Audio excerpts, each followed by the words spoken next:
Well, welcome. Thank you so much for having me, and it's great to see so many people out here who share the passion we do for unification.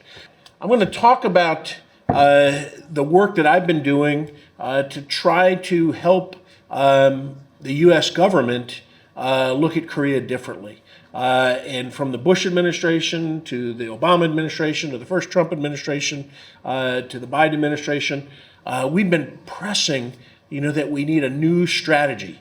And I base my thinking on this key strategic assumption. Kim Jong-un's not going to give up his nuclear weapons. We've got to understand that. And we have failed to denuclearize North Korea for almost 40 years, since 1994, the first agreement. And of course, unification, as Hyun-sung said, is really the path. And I will give you my 12 words. If you can forget everything else I say, I just want you to remember these 12 words. Unification first, then denuclearization. The path to unification is through human rights. All right, as you all know, South Korea is going through political turmoil. And it's very complex, very difficult. Well, I was in Korea in the 1980s, 90s, 2000s. I watched the democracy movement.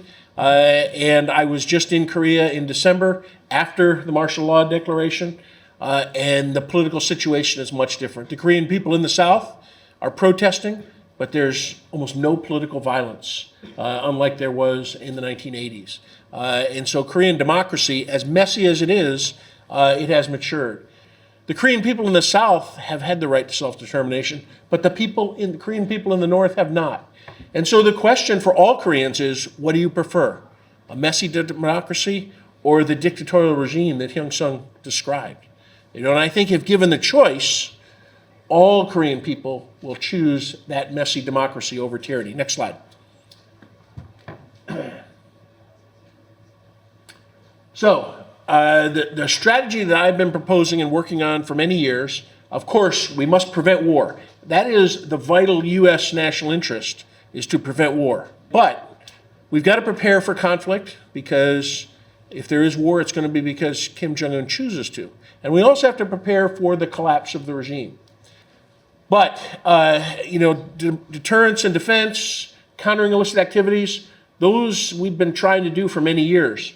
But it's really these three things that we've got to focus on. A human rights up front approach, where we put human rights on the agenda always, and not set human rights aside in the hopes that it will allow Kim Jong-un to make a decision through negotiations to denuclearize. We must never give up on human rights. An information campaign, and Hyun-sung has described giving you some real world experience and how important that is.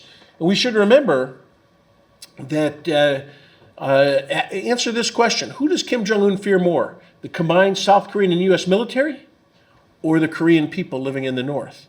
And the answer is, he fears the Korean people living in the North more than the military. And he fears them when they are armed with information.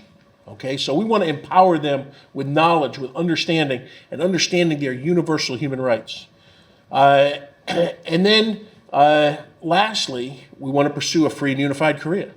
Again, the path to denuclearization is through unification. Unification first, then denuclearization. Next slide. All right, so human rights up front, as I mentioned. Kim Jong-un must deny human rights in order to survive. Okay? Human rights are a moral imperative, but they're also a national security issue. The suffering that nuclear scientists, that all Korean people in the North undergo is just horrendous. And so we really have to educate the people in the North, what are their human rights? But most importantly, Article 21 of the UN Universal Declaration of Human Rights says we all have the right to self-determination. Now, everybody in this room, except for Hyun-sung, has taken that for granted. And so from a human rights perspective and a self-determination perspective, the UN Universal Declaration of Human Rights, it shows that it gives the justification for why there needs to be unification, and to give the 25 million people in the North the opportunity to choose to live in freedom. Next slide. So unification is really critical, and as I've said, I just can't emphasize this enough, that unification will lead to denuclearization. Kim Jong-un is not going to give up his nuclear weapons. He will not give them up. He will not negotiate them away. There has to be change inside North Korea. And what we really need, again, as Namsuk said, there's a future on the Korean Peninsula of really a new nation, a united Republic of Korea, US-ROK, or you might call that US-ROK. And that really can be an example for the Korean people, but also the people throughout Northeast Asia, and really for the world, to finally end the Cold War, to unify the Korean people and return it to the state of nature, a holistic, homogeneous, unified Korea. Next slide. All right, there are 4 pathways to unification. War, okay, the worst case. We do not want to expend that blood and treasure. Regime collapse, very dangerous. That could lead to conflict and, of course, tremendous human suffering. Peaceful unification, that's what we would like, but Kim Jong-un is not going to acquiesce to that.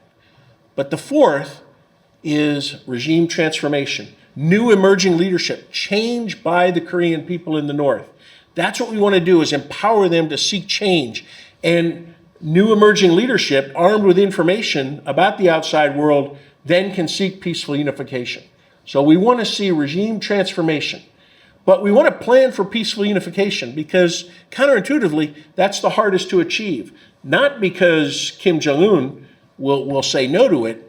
Peaceful unification requires the complete integration of 2 systems, 2 political systems, 2 economic systems, 2 militaries, and really 2 divergent cultures.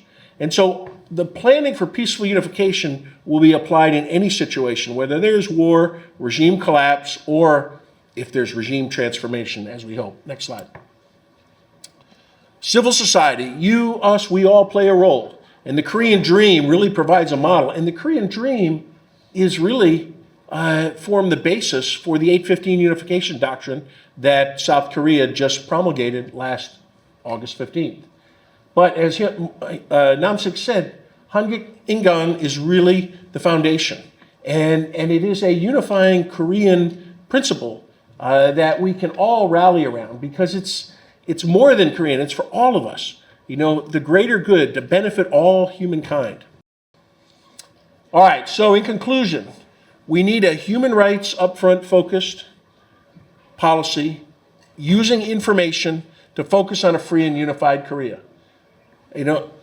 We have to stop thinking about only denuclearization and only about war and the military. We've got to think about unification, and we've got to put that up first. The United States, we must support the Korean people in their quest for unification. We can't do it for them. This is not Iraq and Afghanistan. We don't want to see any of that. We want the Korean people to solve the Korea question. The Korea question is the unnatural division of the Korean Peninsula. In the 1953 armistice, the military commanders recognized that there's no military solution.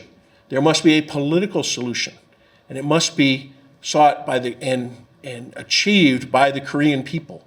Okay, the Korea question is the unnatural division of the Korean Peninsula, and we must solve the Korea question. And so those 12 words that I gave you, unification first, then denuclearization, the path to unification is through human rights. Next slide. So just to graphically depict human rights, information, a free and unified Korea, what happens on the Korean Peninsula will have global effects, and unification will have global benefits. And we want to see a new country, a new nation, a free and unified Korea, a united Republic of Korea, US-ROK or US-ROK. I look forward to your questions. Thank you.